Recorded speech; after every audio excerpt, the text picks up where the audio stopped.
What's up guys, welcome back to another video. In this video, I will show you how to add Redotpay virtual card to Google Pay. So you might be wondering how to exactly add a Redot virtual card here.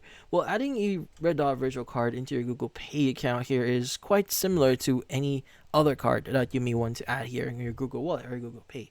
So what you need to do is you want to go and click on the plus button you see at the top right of your screen, or bottom right of your screen. That's the plus button. Go ahead and press on it. And once you've done that, it should ask you to add a payment method. So you want to go and click on the add a card option.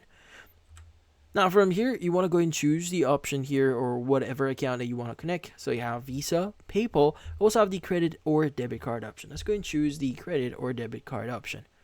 Now, once you select that, what we need to do is you just need to specify the details of your card. That involves you entering the card number, the month and year for the expiration, and the CVC, and also the billing address here. So make sure all the information matches with whatever you have on your card to make a successful, in this case, connection here. But once you've entered all the details here and confirm a few things, you should now be able to start using your Red Dot virtual card here on your Google Pay account. So basically speaking, it's quite similar to any other card that you're adding in here on Google Pay. Just follow these steps here and you should be good. And that's about it. So if you found this video helpful, don't forget to leave a like or maybe subscribe to our channel. Thank you for watching.